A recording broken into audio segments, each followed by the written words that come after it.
사랑하는 성도 여러분, 유튜브 시청자, 구독자, 우리 시청자 여러분 반갑습니다. 김정빈 목사입니다. 간밤에도 평안히 잘 주무셨습니까? 오늘 2024년 11월 13일 수요일 아침입니다. 오늘도 이 아침에 거룩한 독서 시간 갖도록 하겠습니다. 제가 잠시 기도하고 읽겠습니다.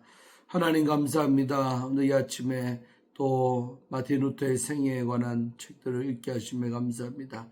읽으면서 은혜받게 하시고 도전받게 하시고 또 지식적으로 알게 하시고 루터의 그 용감한 담대한 믿음, 확고한 부동한 믿음 우리에게도 허락하여 주셔서 삶 속에서 말씀대로 행할 수 있는 믿음을 허락해 주옵소서. 감사드리옵고 예수님 이름으로 간절히 기도하옵나이다. 아멘. 네, 우리 어제에 이어서 계속 읽겠습니다. 유랑자 돌아오다 라는 우리 장입니다. 12장이죠. 12장 중에서 이제 오늘 읽으면 마칠 것 같습니다. 읽도록 하겠습니다. 비텐베르크로 되돌아옴이라는 부분입니다. 읽겠습니다. 비텐베르크로 되돌아가는 것은 이루 말할 수 없이 용감한 일이었다. 루터가 그만한 위험에 놓이기는 처음이었다.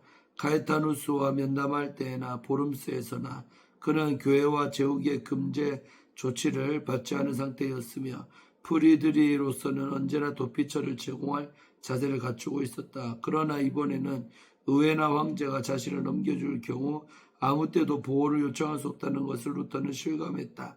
보름스에서는 지킨겐, 후텐, 그리고 기사로 구성된 제2방어선이 있었다. 이 성경은 쉽게 무너지고 말았다. 지킨겐은 보름스 사건 후로 무모하게도 영지의 제후들과 주교들을 무시하고 독일 기사단의 파멸을 막아보려고 시도했었다. 이 공격의 초점은 제후 주교이자 송고의 트리의 대주교인 리하르트 폰 글라이펜크라우였다. 전에 루터에게 도움을 자청했던 수많은 기사들이 지킨겐에게 합세했지만 그의 시도는 처음부터 벽에 부딪혔다. 그것은 그가 전에 약탈했던 지역의 희생자들이 드리어 쪽으로 합류하면서 한성이 묻고 있던 지킨겐을 삥 둘러쌌기 때문이다. 거기서 그는 상처를 입고 죽었다. 후테는 에베른부르크에서 매독으로 고생하고 있어서 이때 그를 도울 수가 없었다. 그러나 후테는 가끔 건강이 회복되는 틈을 이용해서 자신의 싸움을 벌였는데 이른바 그가 말하는 신부들 전쟁이었다. 이것은 주로 수도원을 터는 일이었다. 지킨겐이 실패하자 그는 스위스로 도망갔다. 취리 호수의 한 섬에서 그의 유성 같은 생애가 지글거리다 커졌다. 지킨겐의 약탈에 참여했던 기사들은 재산을 몰수당했다. 루터가 이들에게 의존했더라면 그들은 꺾여진 갈대꼴이었을 것이다. 그러나 그는 오래전부터 만군의 여호와만을 신뢰하기로 굳게 다짐했었다. 여호와께서는 자녀들이 사자들 굴 속에 이때에서 항상 구해주시는 분은 아니다. 루터가 고향으로 되돌아가던 여정의 일화가 한 스위스 연대기 작가에 의해서 기록되어 있다.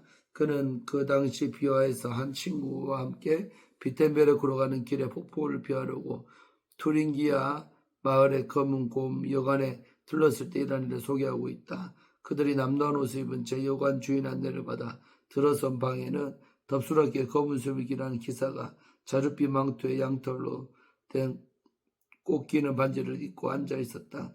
그때 이 기사는 한 손에는 책을 들고 한 손에는 칼자루 만지고 있었다. 이 기사는 벌떡 일어서서 혹두성 여행자를 친절하게 맞아들인 다음 마실 것을 나누었다. 그들이 보니 그의 책은 히브리어로 되어 있었다. 그들은 그에게 루터가 비텐베르크에 있는 것으로 아느냐고 물었다. 그는 지금은 분명히 거기 없지만 앞으로는 거기 있을 거요하고 그는 말했다. 이어서 그는 그 스위스 사람에게 루터에 대해서 어떻게 생각하냐고 물었다. 여관 주인은 그 두 사람이 개혁자에게 호의적인 것을 알고 한 사람에게 그 기사가 바로 루터라고 기뜸해 줬다. 이 스위스 사람은 그 말을 믿을 수가 없어서 후텐의 이름을 잘못 얘기한 것으로 생각했다. 다음 아침 헤어지면서 그들은 기사에게 후텐이 아니시냐고 물었다. 아니요, 그는 루터예요 하고 여관 주인이 참견했다. 그 기사는 웃었다. 당신들은 날 후텐이라고 하고 저 양반은 날 루터로 보는군요. 어쩌면 난 마이가 아닌지요. 일주일 안으로 그들은 비텐베르크에서 그를 다시 만났다. 루터가 그곳에서 해야 할 첫 과제는 신뢰와 질서를 회복하는 일이었다.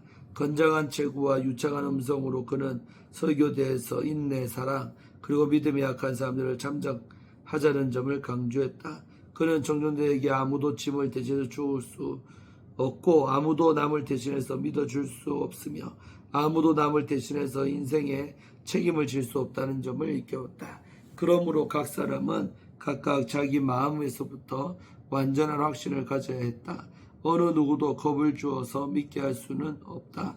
제단들을 부수고 상들을 박살내며 신부들의 머리채를 끌어당기는 일은 루터에게 있어서 지금껏 교황제도가 자기에게 가한 어느 공격보다 더 큰 것이었다.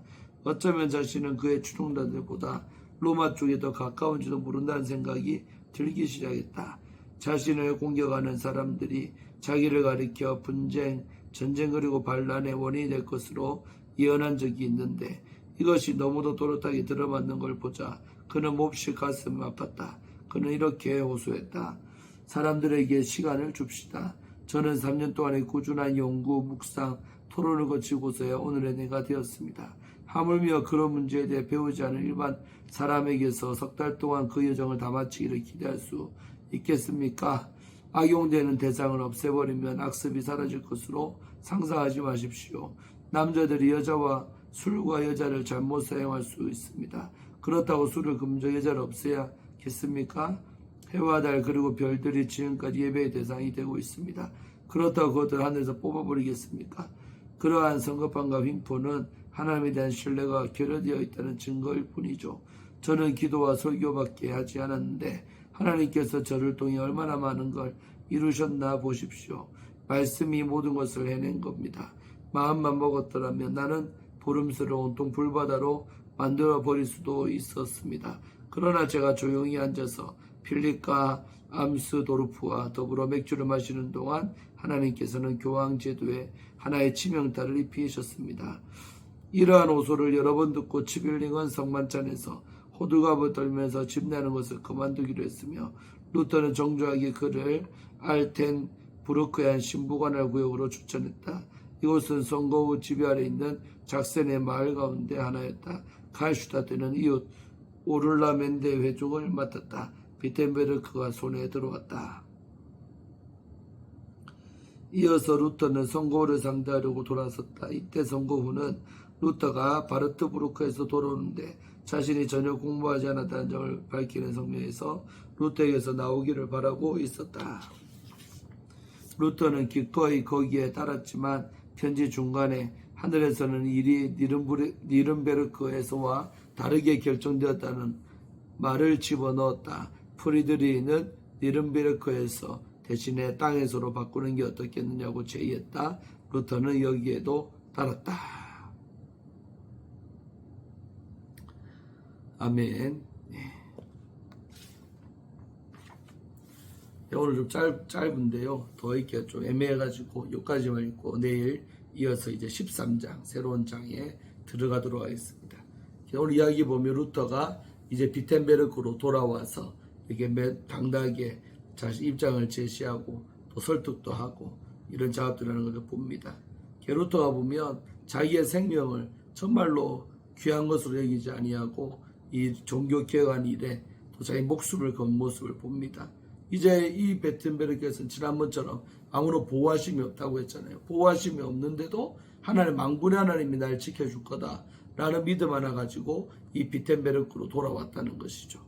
그렇기 때문에 하나님이 루터의 생명도 살려주시고 종교개혁을 계속 해나갈 수 있도록 해주지 않나 생각을 합니다. 그래서 아까 직행결이나 이런 후텐 같은 사람들 또 이렇게 죽었다 했잖아요. 근데 루터는 살아남아서 그것까지 사명 감당하게 되는 것을 봅니다. 우리들도 죽으면 죽으리라 타협하지 말고 그렇게 나아갈 때 오히려 생명을 얻는 역사, 생명력 있는 역사가 우리에게 나타날 줄로 믿습니다. 그렇게 승리하는 여러분 되기를 바랍니다. 기도하고 마치도록 하겠습니다. 하나님 감사합니다. 오늘도 더 거룩한 독서 시간을 통해 아버지 루터의 삶을 배우고 도전받습니다.